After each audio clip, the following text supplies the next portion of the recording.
Et bonjour. Bonjour, alors c'est un Facebook spécial en direct mais en différé. Parce qu'en fait quand je vous explique, je vais partir en vacances, voilà, je vais être au soleil pendant que vous serez sous la neige et tout. Et rien que ça me double, ça me quintuple mon plaisir, rien que penser que je suis en tongs et que vous êtes en moufle. Donc on s'est dit quand même on n'allait pas vous laisser, parce que c'est une drogue dure hein, le Facebook Live de la... Ah, c'est vrai, hein, c'est vraiment on aime, vous aimez, tant mieux. Ouais, là on est énorme, c'est énorme. Donc on s'est dit on va vous en faire, une en différé, qui sera peut-être un peu plus courte que la précédente, mais bon, c'est pour que vous nous oubliez pas, quoi, qu'avec les têtes qu'on a, on n'est pas prêt d'être oubliés. Alors, c'est à vous, jeune homme? Ouais, je vais commencer par ma triptyque Alice au Pays des Merveilles. Ma triptyque, vous avez vu, c'est déjà... Exactement. Alors, on va commencer par le bouquin de Ghislain Gilberti, le dernier sorti pour Wonderland aux éditions Mécanique Générale. Et bah ça, topissime. Alice, en fait, au début de l'histoire, on a une Alice, la vraie Alice au Pays des Merveilles, la vraie Alice du texte d'Alice au Pays des Merveilles, qui va en fait chercher... Lewis Carroll, quoi. Exactement, qui va chercher, la vraie personne, hein, qui va chercher en fait dans une bibliothèque un bouquin, style Necronomicon pour ceux qui connaissent. Un livre de démons et tout ça, et qui va invoquer un démon. Elle va voir un espèce de démon qui lui ressemble et qui va lui demander, en fait, Alice va lui demander de l'aide et elle va lui rendre service. Peu de temps après, projection dans le temps, et on va suivre une autre Alice. Une Alice, en fait, qui est en pleine rêve party et qui est une consommatrice de drogue, qui aime beaucoup la drogue. Et qui va aller, voilà, elle va aller dans les toilettes, elle va trouver quelqu'un qui va lui proposer une drogue assez bizarre, une poudre violette. Elle va la consommer, et là, elle va arriver dans le monde des merveilles. C'est pas bien bobo, tout ça. En plus, c'est un monde des merveilles assez spécial, parce qu'il y aura des flashs, et en fait... par période, elle va sortir du monde des merveilles et elle va arriver en fait à accompagner la vraie Alice. Ne dites pas trop. Hein, exactement. Je vais pas trop en dire. Et en fait, on va toujours être entre deux choses, en fait, entre le monde des merveilles et le monde de Lewis Carroll.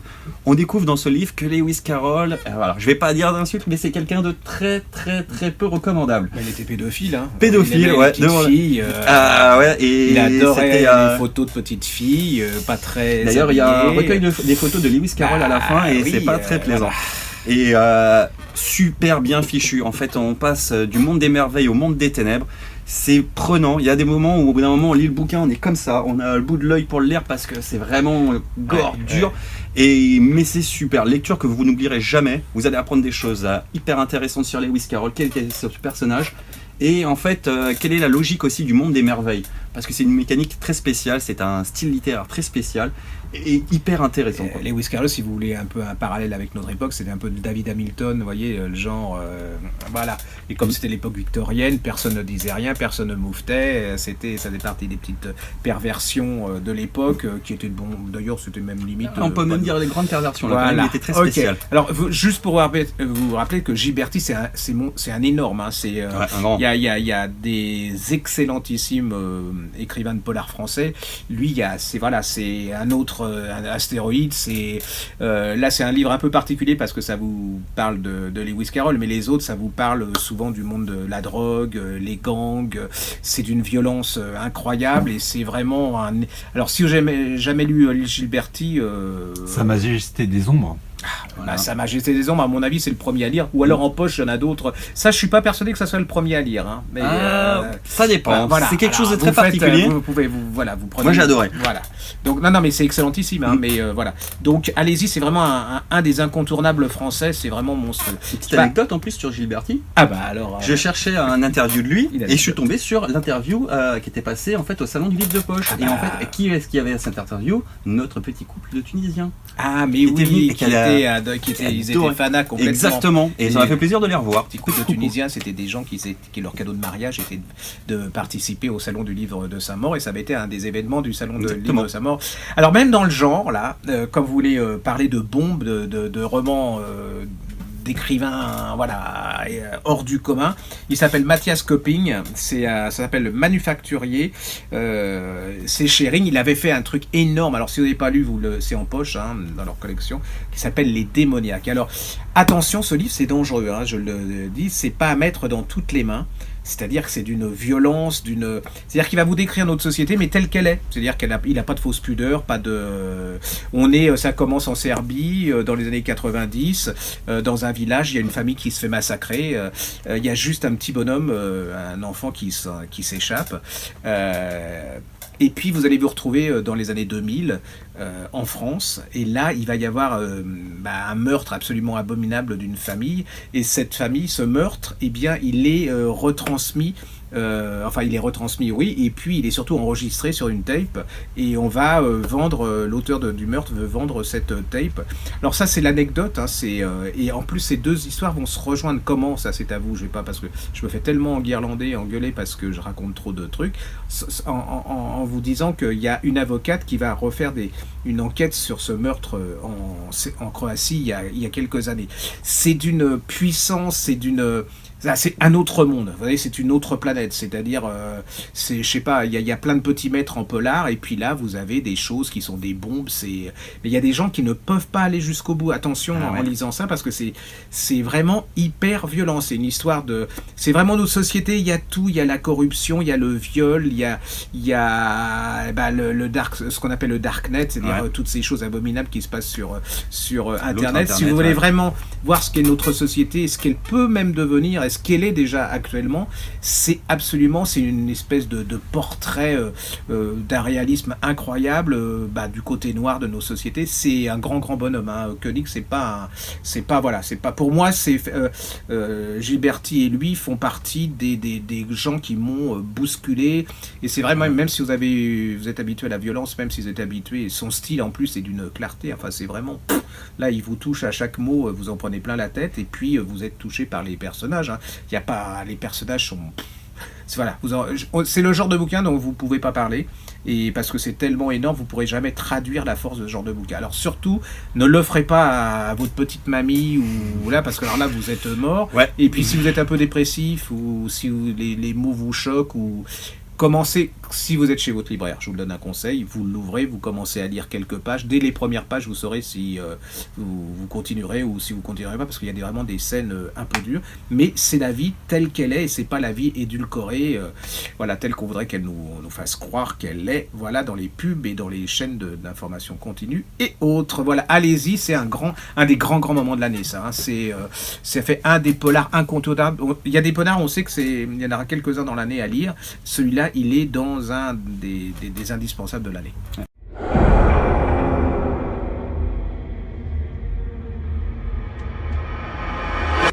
N'oublie jamais, un vrai Dieu appelle toujours au massacre.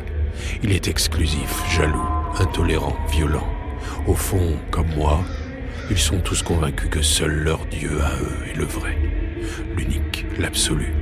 Si tel n'était pas le cas, ils en changeraient, tout simplement. J'ai 1000 visages, j'existe de toute éternité. Je parle toutes les langues, je prononce tous les discours, j'ose tout. Je me suis échappé des égouts de l'histoire. Je ne suis pas un monstre, je suis un homme. On n'a pas besoin de vrais motifs pour massacrer des gens, des prétextes suffisent amplement. Et au fil du temps, tu n'as même plus besoin de prétextes. Le plaisir prend le relais.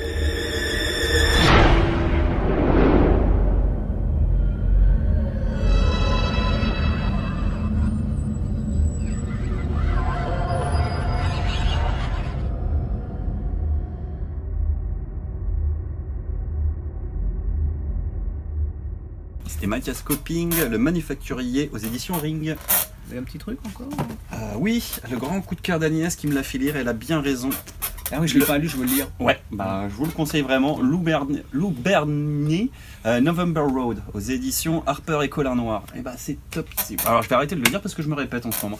En fait, l'histoire se place pendant l'assassinat de Kennedy. En parallèle, en fait, on va vite découvrir que, en fait, on est sur la thèse conspirationniste. On n'était pas sur, c'était pas Lee Harvey Oswald qui a assassiné Kennedy. Des mafieux qui ont plus ou moins organisé cette chose, en fait, vont envoyer en fait un assassin pour se débarrasser en fait d'une petite main qui a organisé l'assassinat. Sauf que cet assassin, il va vite sentir le coup arriver, il se dit ouais, tout le monde est en train de se faire débarrasser, d'être passé à l'as, et lui il sait qu'il va y passer aussi. Il va commencer à fuir, et ça va être une fuite à travers les États-Unis, et aussi une histoire d'amour qui est vraiment hyper bien fichu. Parce qu'en plus, je crois qu'il se met avec un couple, voilà, il va rencontrer une dame. voilà. Exactement. Et on ne sait jamais quelle est la part d'amour et quelle est la part de femme nécessité. Avec un petit garçon, enfin un enfant, voilà. Et pour paraître comme un vrai couple et pour échapper il va se mettre avec eux. Voilà, ça. et on ne sait jamais dans comment il se place, nécessité, pas nécessité. Voilà, top ici. J'adore la couverture. Hein. Ouais, on retombe sur la triptyque de ce que j'avais parlé il y a quelques semaines. En fait, c'est un livre aussi musical. Moi, j'adore ce genre de bouquins où en fait, qui nous envoie toujours à aller prendre notre MP3, écouter des musiques et on découvre des nouveaux sons, des trucs, voilà, hyper bien. Alors, j'ai préféré la première des couvertures qu'ils avaient choisie. Ah ouais. Et je la trouvais beaucoup plus parlante.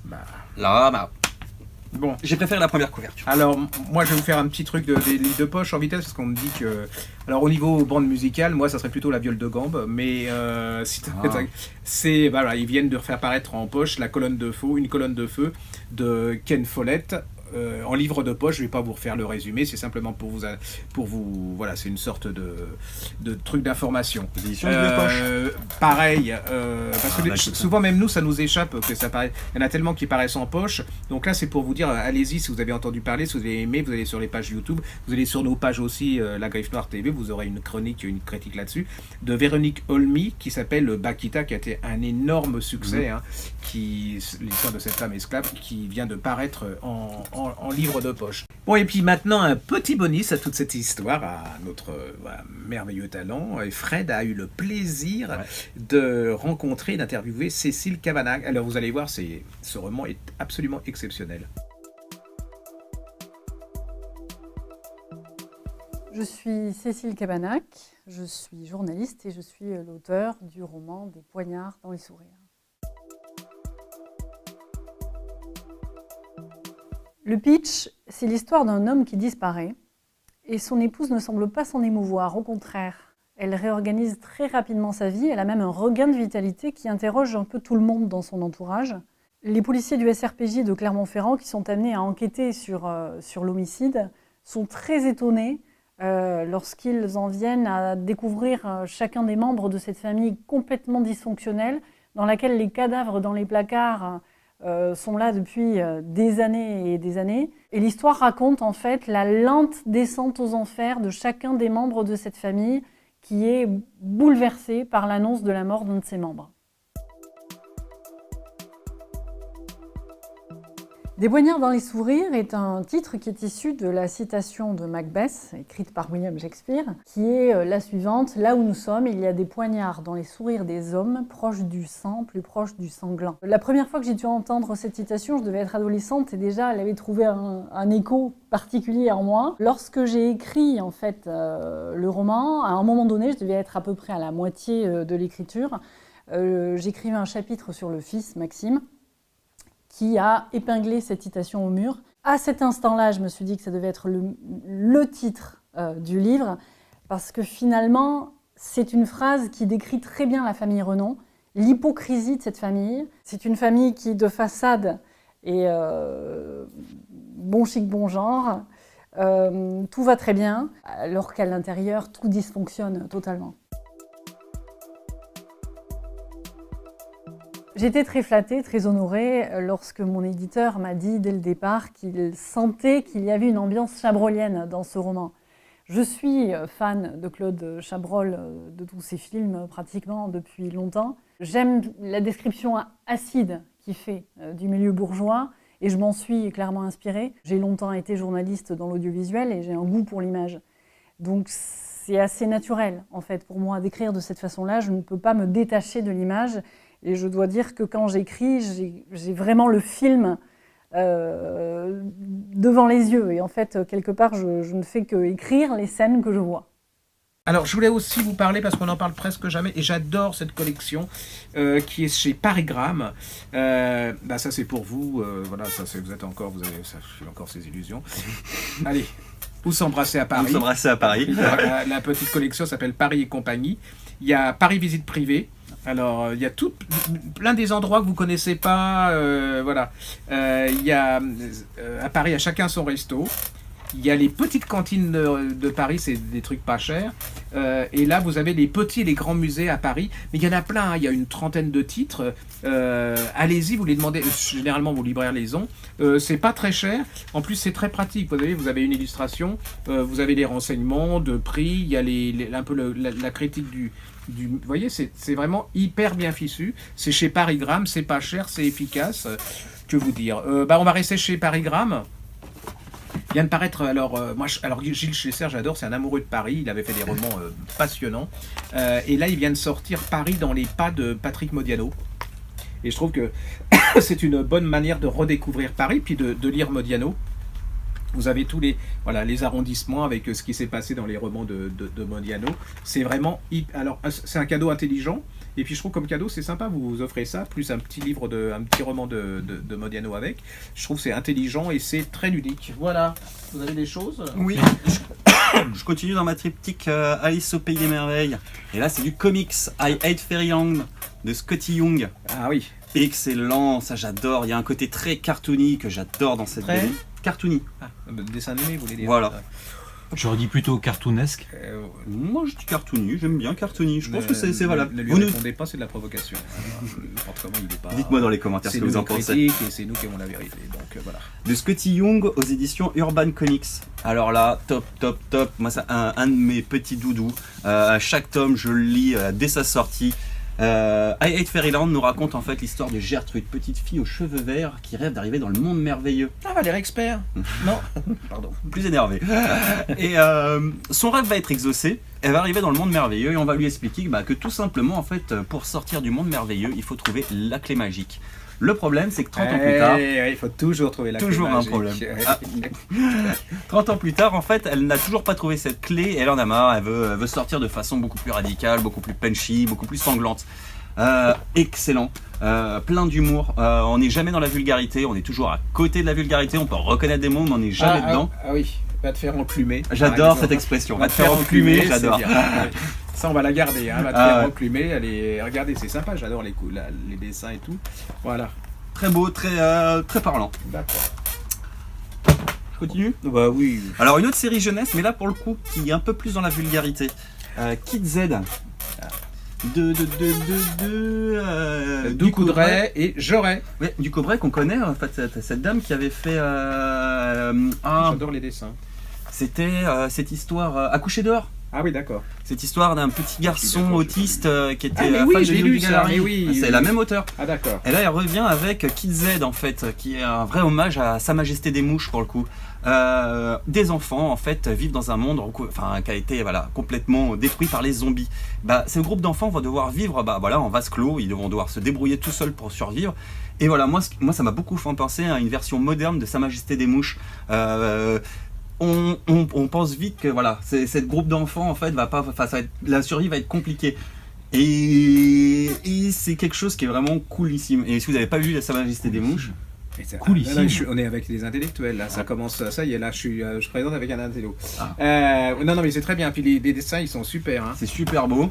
Et puis si vous aimez les zombies, je vous conseille, là j'ai passé ma nuit à regarder sur Netflix une truc qui s'appelle Kingdom, qui est une sorte de mort-vivant au temps des sur l'Empire et tout. Très très bien, je l'ai fini mais il n'y a qu'une saison. J'attends la fin parce que là c'est énorme. Vers quel âge 14-15 ans Ouais, 13, 14, 15 ans. On est sur un Walking Dead quand même beaucoup plus light, mais vulgarité et sang, je le précise. Moi, j'aurais été enfant, moi j'aurais adoré ce genre de truc là, c'était totalement mon style. Plus enfant. Bonjour à tous, ici les survivants en direct de l'apocalypse. Aujourd'hui dans l'émission Kid Z, on se retrouve pour une chasse aux zombies avec nos héros de toujours. Notre chef, Brooks, 15 ans. Son bras droit, Ben, 10 ans. Le boulet de la bande, Mickey, 10 ans. Et moi, votre reporter de l'extrême, Spielberg. Notre cible du jour, Madame Tinkson. C'était ma voisine quand j'étais petit et elle faisait de super cookies. Là, elle me fait un peu de peine. Bon, à voir ça, on pourrait croire qu'on est en pleine guerre contre les zombies, mais pour être honnête, on fait ça pour passer le temps.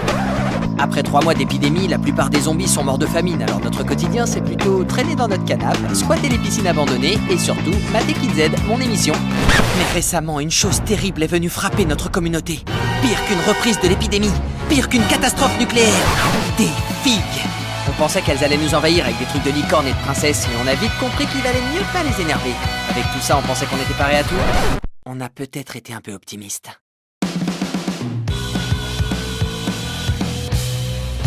Catherine Center, Une vie rêvée de Margaret, c'est chez la collection Milady. Alors souvent on nous dit oui, vous présentez des livres trop compliqués, trop durs, très forts, c'est très bouleversant, très triste, enfin blablabla. Et est-ce que vous pourriez nous donner un livre? Alors au départ c'est pas non plus. Alors ça c'est une fois que vous l'avez commencé. C'est foutu, hein. Donc c'est une jeune femme américaine qui est amoureuse d'un américain, logique, blond, alors le type même de l'américain, hein, déjà insupportable, tête à claque, mais beau, elles aiment et tout. Alors lui il a une passion, il veut être pilote, il adore l'avion. Elle est terrorisée par l'aviation, mais alors l'avion elle est terrorisée, c'est-à-dire rien que d'en voir un, elle commence à transpirer et tout, et puis il va la demander en mariage, enfin fille, et pour lui filer sa bague de fiançailles, il trouve rien de mieux que de l'inviter en avion, c'est-à-dire il prend son petit avion, il l'oblige, déjà il y a un côté facho parce qu'il sait qu'elle aime pas. Alors quand on aime bien quelqu'un et qu'on sait qu'il est phobique à quelque chose, généralement on l'invite pas, enfin bon, on évite. Déjà le type là il était pas net, donc vachement original, il prend son avion, il frôle les vagues de la mer et tout, et là il y a une plage où il y a marqué sur le sable, veux-tu m'épouser Margaret. Déjà le mec il croit être original, mais bon il n'y a pas de quoi non plus mais enfin tout se passe bien, elle arrive, elle est amoureuse, elle arrive, il donne la bague, elle arrive à oublier qu'elle a peur, et puis ils vont pour atterrir, et là pour atterrir ça va pas du tout se passer comme ça devrait se passer, elle va se cracher, lui il s'en tire alors rien, il a pas de problème, et elle, alors vous avez la description de l'avion, la chute c'est pas mal, hein, une fois que vous avez commencé c'est fini, vous êtes avec elle, vous lâchez plus, et puis elle va être paralysée, et là c'est toute l'histoire de cette jeune femme paralysée à l'hôpital. Alors elle va tomber sur un espèce d'écossais kiné qui est insupportable, vous allez découvrir le type que c'est et tout, c'est absolument génial, parce qu'en fin de compte c'est un livre qui vous donne alors c'est incroyable, qui vous donne du peps et du punch, parce qu'elle va utiliser ses handicaps pour s'en sortir, en se disant bon je suis comme ça sert à rien de pleurer, il faut que je m'en sorte et tout.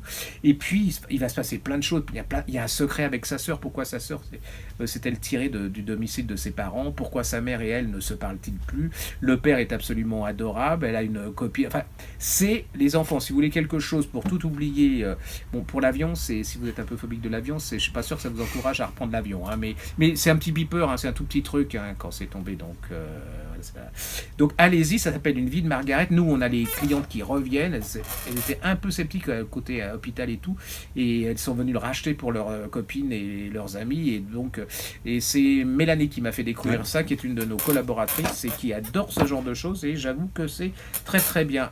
Qu'est-ce que je vous redonne? Je vous redonne un petit ah oui, La petite danseuse. Alors ça c'est un des beaux livres de l'année, hein. Moi on s'était battu pour cette belle couverture, oui, très belle couverture. C'est Camille Laurence. Alors elle a un style, Camille Laurence, absolument merveilleux, d'un classicisme qui met en valeur l'histoire, et puis les mots, mais qui sont vraiment, c'est comme des notes, hein. Il n'y a pas un mot, il n'y a pas une note inutile. C'est l'histoire de cette petite danseuse, c'est une statue, hein. Moi elle m'avait beaucoup impressionné quand j'étais gamin au musée du jeu de paume, parce que déjà elle est pas belle, enfin elle est touchante, cette petite danseuse, et puis il y avait le côté ce que je dis bronze, et puis le petit tutu qui tombait en déliquescence, hein. Donc il y avait le côté passé, présent, éternité, et puis elle va nous dire qui est cette petite fille. Elle va parce que en fait elle a été sculptée par Degas. Et puis on va chercher en fait cette petite fille, elle était issue d'un milieu très très très modeste, et puis ses parents, pour pas qu'elle meure de faim, se disent on va la mettre danseuse à l'opéra. Alors attention, danseuse à l'opéra à cette époque-là, en fait déjà vous allez voir comment on les faisait souffrir physiquement, c'est-à-dire, et là-dedans il y avait très très peu de vraies danseuses, le reste c'était un cheptel pour grands bourgeois, c'est-à-dire vous allez voir cette petite fille, elle n'a pas d'autre moyen pour survivre que d'être choisie par un bourge qui, une fois qu'il l'aura utilisé, c'est le moment de le dire parce que vous avez vraiment utilisé pour son plaisir, il la lâchera. Donc vous allez découvrir plein de choses, c'est-à-dire que aussi comment Degas a eu l'idée de cette sculpture, pourquoi c'était d'une modernité incroyable pour l'époque. Vous avez le monde des impressionnistes de la création, le monde des enfants de l'opéra, comment les milieux pauvres de Paris, vous allez découvrir un autre Paris, c'est absolument merveilleux, hein. C'est-à-dire vous lisez ça, ça vous restera, et puis surtout ça vous donnera envie d'aller au musée du jeu de paume pour aller voir cette statue, et vous allez voir, vous allez vous en prendre plein la tête. C'est une pure merveille. Ça s'appelle La petite danseuse de 14 ans de Camille Laurent aux éditions Folio. Bon, on va s'arrêter là parce que je vois Voilà. que monsieur derrière la caméra, il nous a dit qu'on en avait fait beaucoup et qu'il a surtout plus de place sur sa je sais plus comment on appelle ça. Sa carte. Sa carte. Sur sa carte, voilà. C'est comme la carte Navigo. Bah, lui, il a plus de place, donc on est forcé de s'arrêter, mais on vous en refera. On en a plein d'autres. Voilà, on en aura pour la prochaine fois. Bah voilà. Alors vous nous retrouvez Sur le Facebook, sur le YouTube, sur sur le Canal+, site internet. sur Sud Radio, sur tout le monde, sur France 5 bientôt, bien sûr avec Marina, et puis sur l'autoroute, parce que je suis toujours sur l'autoroute, même qu'il neige, qu'il vente, je suis toujours là. Et puis on se retrouve le 27 février prochain. Et ben Tout à voilà, fait. on se retrouve le 27 février. Et aussi, je je voulais dire, si vous voyez que les livres vous plaisent, qu'on a parlé, n'hésitez pas à aller en dessous, appuyez sur la petite flèche et vous allez voir, il y a plein de petits liens. Et en fait, ces liens vous envoient directement sur notre site et vous pouvez le commenter. Et alors vous lui dites que son bonnet il est superbe et que son Ah, super oui. t-shirt, parce que là franchement on sera tranquille pendant au moins 15 jours. Trouvez la référence. Voilà, allez-y, trouvez la référence où il l'a acheté. Abonnez-vous. Le petit doigt, abonnez-vous. abonnez-vous.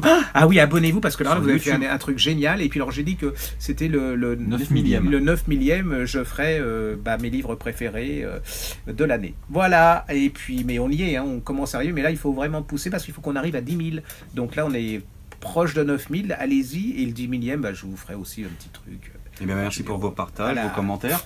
Et à bientôt. Et à bientôt.